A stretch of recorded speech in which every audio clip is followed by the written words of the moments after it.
Okay, So, comeback vlog.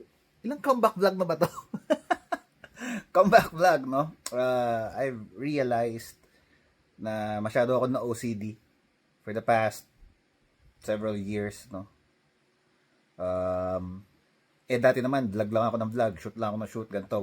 Walang preparation, walang props, walang editing, etc.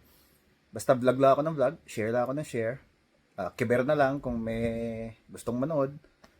So, I used to vlog like that. And I want to do it again. This time, hindi lang about LCIF, no? Ang aking i-share. And by the way, no, to those who may not know me, I'm Coach Dave Aguila.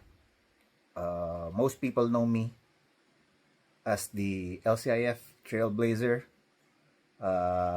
Nakapagpasikat ng LCIF sa Pilipinas. But now, at the moment, laos na tayo, no? Para tayong, kumbaga sa mga aling artista, laos na. May mga bagong usbong na, no? So anyway, yun. Gusto ko mag-vlog ulit. Raw, ganito. As in, rambling lang, walang editing. Kung mahabaan kayo dahil marami akong post, marami akong paulit-ulit, segue, etc. No? Pasensya na. Because back in the day, nung nagva-vlog ako, may mga mangilan-ngilan dyan na naiinis dahil paikot-ikot daw yung vlog ko. Humahaba. So, syempre, dahil nga wala naman akong talking points na ginagamit like now, no? Syempre, napapahaba. Anyway, so kung medyo mahaba, nakakatamad panoorin, huwag nyo na lang panoorin. Basta, I'm going back to vlogging. But this time, I'm going to share a lot of things. Before kasi, LCIF lang yung sineshare ko dahil dun yung nga ako nakilala.